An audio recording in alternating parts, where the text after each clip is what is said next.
Hello friends, welcome to examination study है। तो friends, examination study है तो मैं आपका हार्दिक स्वागत करता हूँ। फ्रेंड्स, मैं आपको मैथ स्पेशल क्लास में ज्योमेट्री पढ़ा रहा हूँ और ज्योमेट्री में आज मैं आपको बहुत ही इंपॉर्टेंट कंसेप्ट पढ़ाने जा रहा हूँ।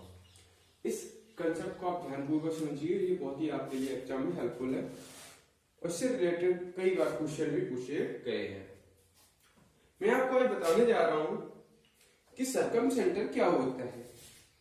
तो पहले हम नोट डालेंगे, सर्कम सेंटर होता है क्या है इसके बारे में पहले जानेंगे। 2-3 मैं नोट लिखवा रहा हूं, आप उन नोट को आप भी नोट कर लीजिए। किसी भी ट्राइंगल की साइड के, यहां पे नोट नंबर फर्स्ट डालेंगे। किसी भी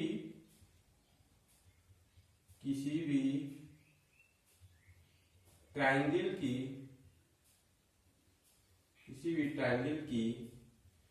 साइड के तीनों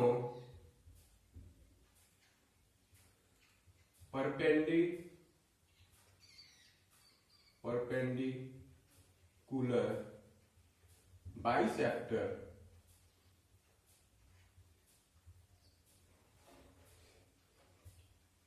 खींचने पर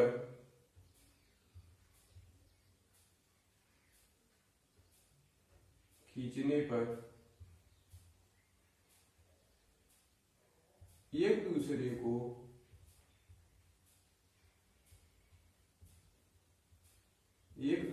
को जिस पॉइंट पर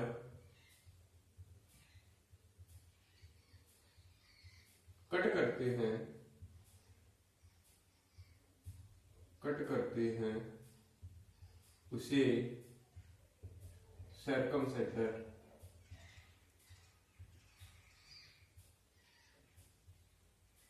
कहते हैं।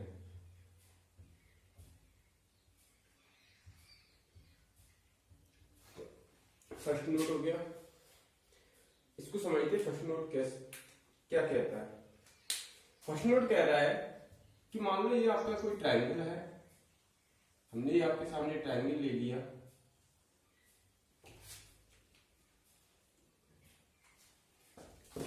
मैंने आपके सामने ट्रायंगल ले लिया,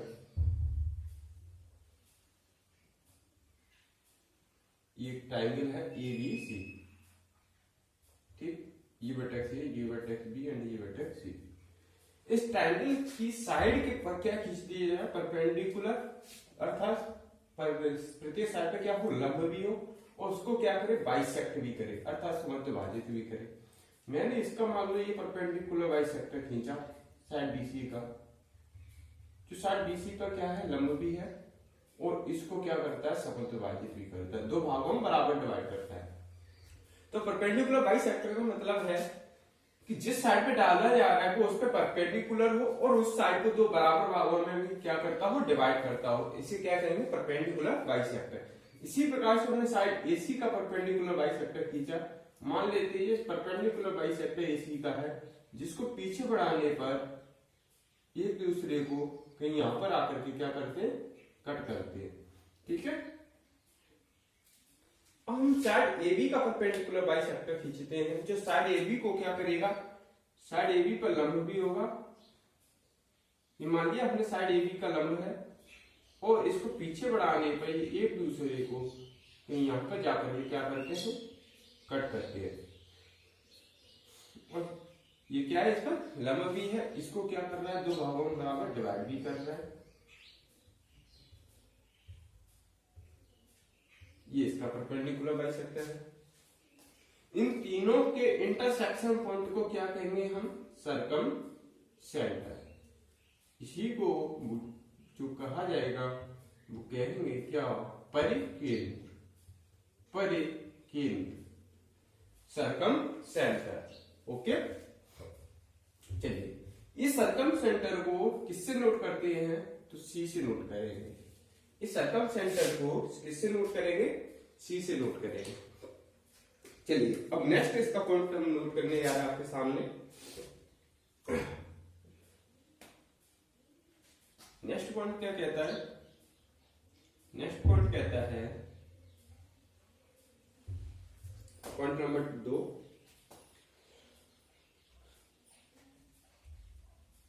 सरकम सेंटर से ट्रायंगल के वर्टेक्स की दूरियां क्या होती हैं? समान होती है। सरकम सेंटर से वर्टेक्स की दूरियां समान होती हैं। सरकम सेंटर से वर्टेक्स की दूरियां क्या होती हैं? समान होती हैं। वर्टेक्स की दूरियां समान होती हैं। दूरियां समान होती हैं।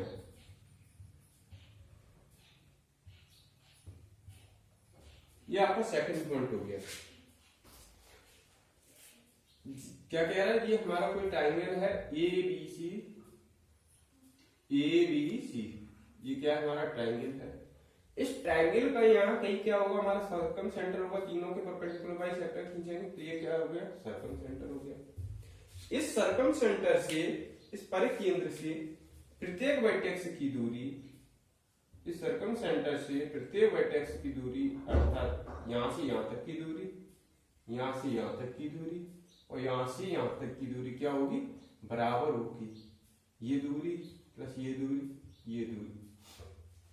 इससे समान दूरी को अब यहां पे मैं नेक्स्ट पॉइंट लिखूंगा। इस समान दूरी को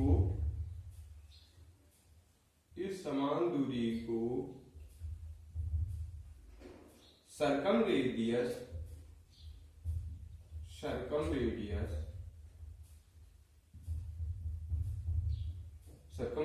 कहते हैं।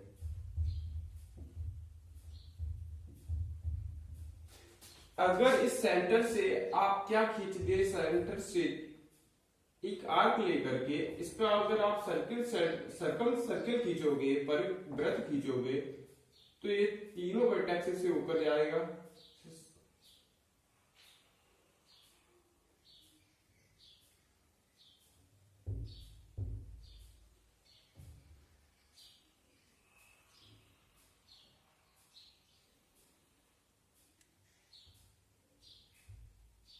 ये क्या खींच दिया हमने? Circum circle. और सर्कम सर्किल का क्या है? ये सर्कम सेंटर है। और सेंटर से क्या होती है? सेंटर से परिधि के बीच की दूरी को क्या कहते हैं? सेंटर से परिधि के बीच की दूरी रेडियस होगी, तो ये रेडियस आर होगी। लेकिन सर्कम सर्किल को सर्कम रेडियस है, तो प्रत्येक क्या होगी? इसकी सर्कम रेडियस। इसको किससे नोट करते हैं? सेंटर से परिधि की दूरी को किससे? सर्कम रेडियस आर से नोट करते हैं। ओके, एक पॉइंट और लिखूंगा मैं, आप फटाफट से इसे नोट कर लीजिए।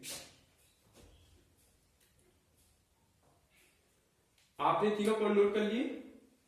चलिए मैं ऊपर वाला इरेज कर रहा हूं।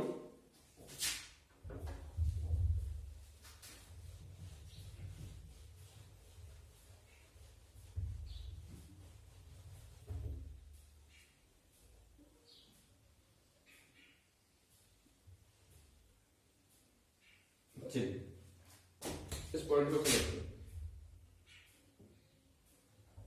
नेक्स्ट पॉइंट नंबर 4 है हमारा, परिकेंद्र पर सर्कम सेंटर पर बना एंगल, सर्कम सेंटर पर बना एंगल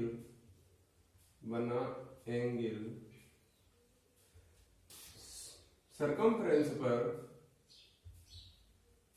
परिधि पर बने कोण का 2 गुना होता है। सर्कम सेंटर पर बना एंगल परिधि पर बने कोण का 2 गुना होता है। चलिए क्या कह रहा है कि अगर कोई सर्कम सर्किल है तो उसके जो सेंटर पर एंगल बनेगा, ये क्या हमारा सर्कम सर्किल है? ये हमारा सर्कम अगर सर्किल है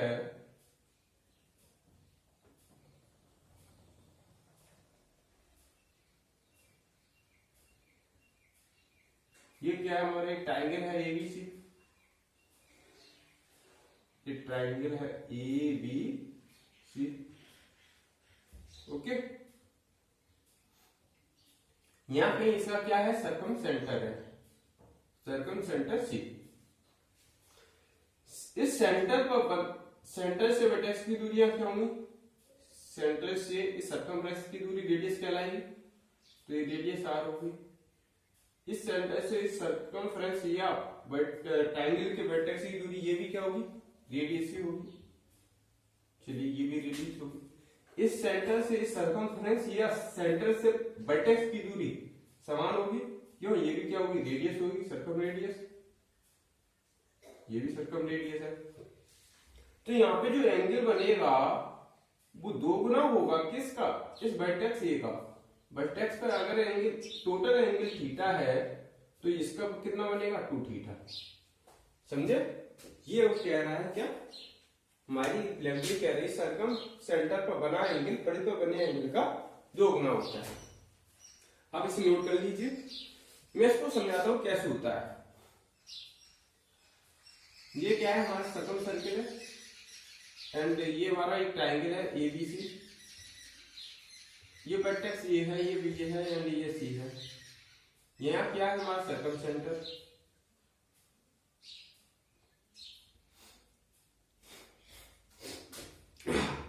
सॉरी, ये क्या है,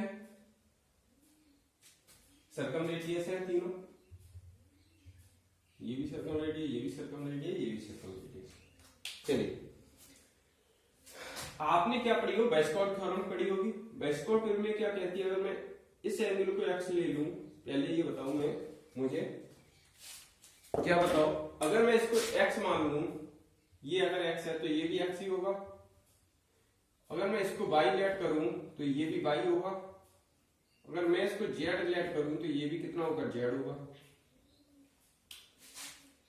वेस्टकॉट क्या कहता है, अगर मैं इस एंगल को आगे बढ़ा दूं तो ये हमारा वेस्टकॉट एंगल होगा। इस ट्रायंगल ए बी और सी के लिए ये सर्कम सेंटर स्मॉल सी है, तो सर्कम सेंटर के लिए क्या हो जाएगा, ये वेस्टकॉट होगा। और वेस्टकॉट से दूर अंतर है कोणों के योग के बराबर, तो ये किसके बराबर हो गया, y प्लस y अर्थात 2y के। इसी प्रकार से ये एंगल भी किसके बराबर होगा, ये वेस्टकॉट हो रहा है किस ट्रायंगल के लिए, ए सी सी के लिए। इसका एंगल प्लस इसका एंगल के बराबर हो जाएगा ये, तो 2z। अगर आप इसमें से देखेंगे तो एंगल वर्टेक्स ए पर बना एंगल कितना है, y प्लस जेड है। और सेंटर सर्कम सेंटर बना एंगल कितना है, 2 अगर कॉमन ले लो तो y प्लस जेड है। तो आप ये देख रहे होगे कि ये जो सर्कम सेंटर पर बना एंगल है वो वर्टेक्स ए पर बने एंगल का कितना है, 2 गुना है। यही हमसे वो कह रहा था, जो कि आपके सामने अंदर प्रूव करते हैं। फटाफट से आप नोट कर लीजिए।